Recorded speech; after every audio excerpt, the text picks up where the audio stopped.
Hey guys, how's it going? So, as you already know, if you've been following this channel, we've had awesome breaking news. The Hearing Protection Act has been added to H.R. 1 as passed by the United States House of Representatives. Yeah, like getting rid of silencers, otherwise known as suppressors, off of the NFA. This is a major victory, and I want you guys to stay very motivated and excited about that. However, we potentially have a problem. Possibly a big problem in some states. I'm going to give you an example of Michigan here because that's my home state, but I am aware this is affecting other states as well. And keep in mind, this is all preliminary. I just kind of thought about this very recently here, so make sure you're subscribed. Stay tuned to the channel because there's going to be a lot more forthcoming on this, and I'm already working on plans to try to solve this, and we're going to get into all of this. I'll be as brief as I can, but there's a lot to it. More videos coming, and check out my previous video if you want to know like where we stand with the Short Act and the Byrd Rule in the Senate, all of that. It's a short video for you to watch. So, Hearing Protection Act passes. Awesome. And I am in support of the Senate passing it, but here's the deal. The Senate's going to need to modify it a little bit, whether it's in committee markup. And I'm going to tell you right now, your contact person, the main person to be calling right now, is the office of Senator Crapo. Senator Crapo. So you can call the switchboard, ask for Senator Crapo's office. He's the main person right now that can make this happen. But yeah, the Hearing Protection Act right now, with basically passed with Section 2. This was formerly H.R. 404. Section 2 right now is in. We need to advocate to get Section 3 in, and we need to bring another very important issue. We'll say Senator Crapo, and also you're Republican or pro-Second Amendment senator as well. I'll give you more of a plan of action as the plan evolves. But yeah, some state laws, the way they're written right now, are going to actually make it, in my opinion, no legal advice in this video whatsoever, unlawful in many cases to possess, make, or transfer a suppressor legally known as silencers. This needs to be brought to their attention. This is the problem, but there's a solution. The Senate can fix this. So this is not to be construed of anybody getting mad at the Hearing Protection Act. I fully support it passing. It needs Section 3 added, and this issue I'm about to bring up needs to be taken care of because some state laws are written in a manner. Michigan state law that's still on the books from 1931 is written in a manner where I believe it'll actually make silencers illegal for many people, and this would be terrible, and that's not the intention of the Hearing Protection Act. This can be fixed. There's still time. There's not a lot of time, but working hard behind the scenes on this. So I read Michigan MCL 750.224. And after reading the plain language of it, I'm like, man, am I the only one that's noticing this? Now, I did have a viewer reach out, and he noticed it too. So I called one of my friends that's really smart and in the know and has a lot of insider knowledge on things. And he's like, dude, you brought up like a really good point. Let me connect you with Aiden Johnston. He's the Director of Federal Affairs from Gun Owners of America. And let me tell you what, dude, Gun Owners of America has been like super influential on all of this, helping to get us to the point where we are right now. Aiden and Gun Owners of America, and Aiden's like top brass, like right near the top, you know. He's not the head of it, but this is a very, very like influential and very, very smart guy at Gun Owners of America. Dude, Gun Owners of America is aware of this also. So I'm like, I'm not the only one because I can't like handle all this on my own. They're aware of the situation. They do have a plan of action. There's not a lot of time. It's ongoing. I'll try to get you guys a list as soon as possible of the states that will probably be affected by this. So I'll say Michigan, in my opinion, I'm fairly certain of, but also there's probably certainly going to be other states. Is it 5 or 6? Maybe a bit more. This is not all states.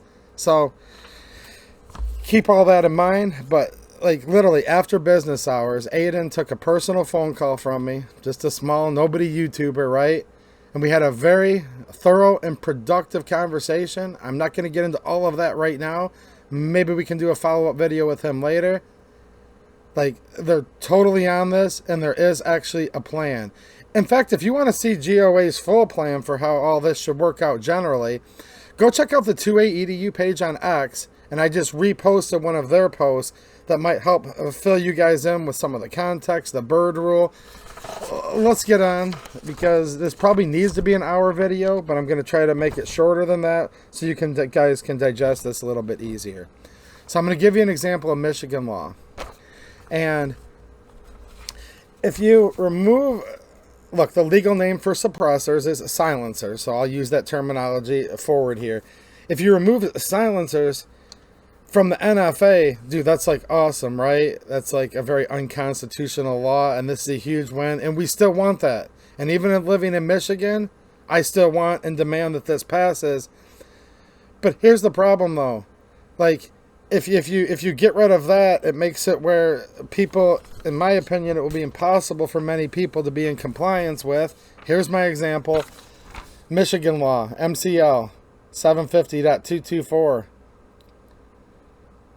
Act 328 of 1931. This is almost a 100-year-old law. This is what we live under. Now it states, a person shall not manufacture, sell, offer for sale, or possess any of the following. Machine gun, and it gives a definition of that. B, this is what's germane here, a muffler or silencer. Now, there are some exceptions to this. The penalty, though, is a person who violates subsection 1 is guilty of a felony punishable by imprisonment for not more than 5 years, or a fine of not more than $2,500, or both. This is potentially a felony offense, which could make you lose your gun rights. I'm saying air quotes, according to the government. You know what I mean?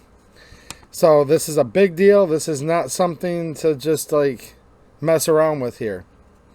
Now, it says in 3, subsection 1 does not apply to any of the following. And this is how many laws are written. It says you shall not do this unless you fall under one of the, I guess you'd say, exceptions. Subsection 1 does not apply to any of the following. So here's the part that's pertinent here. C, a person licensed by the Secretary of the Treasury of the United States or the Secretary's delegate to manufacture, sell, or possess a machine gun or a device, weapon, cartridge, container, or contravance described in subsection 1. Contravance? Like, when's the last time any of you or your friends used that in common parlance? But we're reading language from 1931. So, any of these contravance, container, cartridge, all these things described in subsection 1. Well, that's going to take us right back to the beginning. And we see a muffler or silencer is part of subsection 1. So, again, my layman's reading of this, no legal advice, yet again, is you cannot manufacture, sell, offer for sale, or possess a muffler or silencer unless you are licensed by the Secretary of the Treasury of the United States or the Secretary's delegate. Now, here's the crazy thing. This law is like insane on its face because as far as I know, the ATF and all of their authorities that do tax stamps, they were removed from the Secretary of the Treasury to the DOJ like over 20 years ago.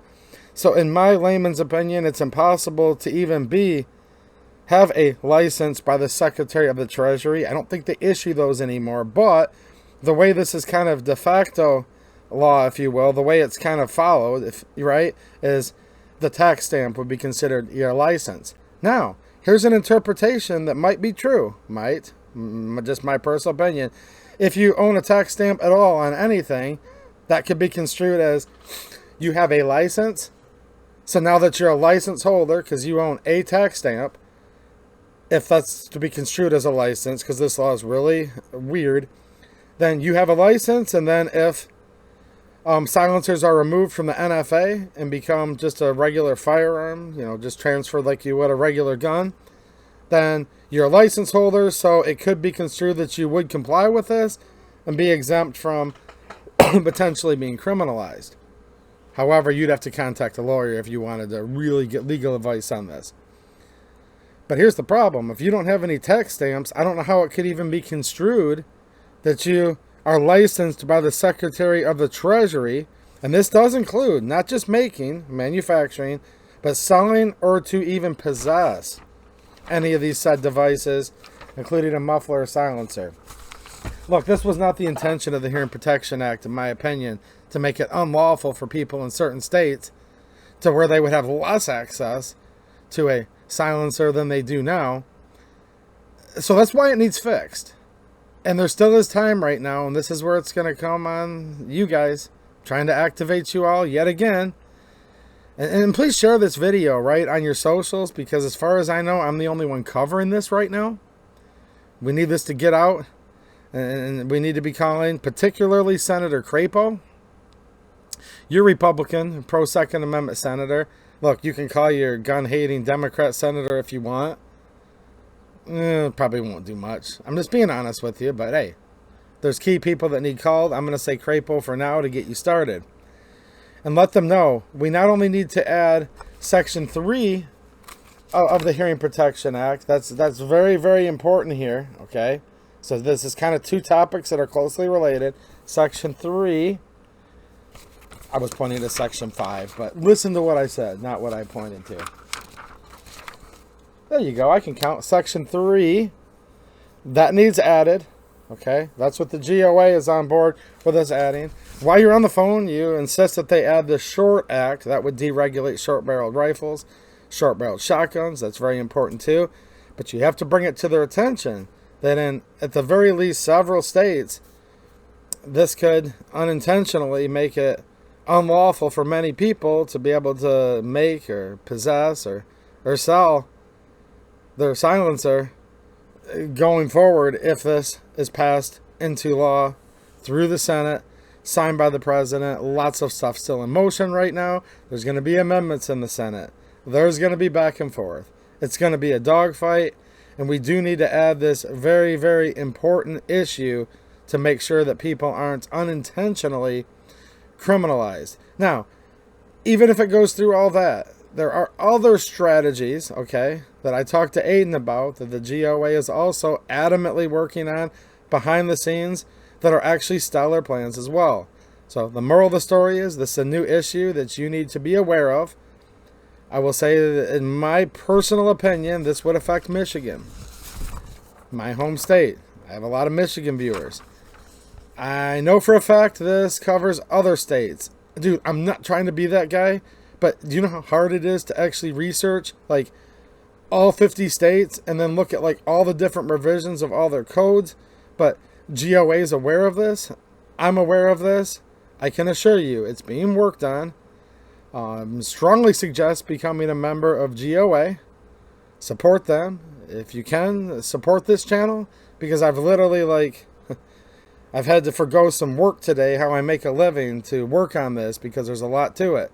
I'm even working on some stuff on the state level in Michigan behind the scenes, like starting tonight. Lots of pieces of the puzzle here.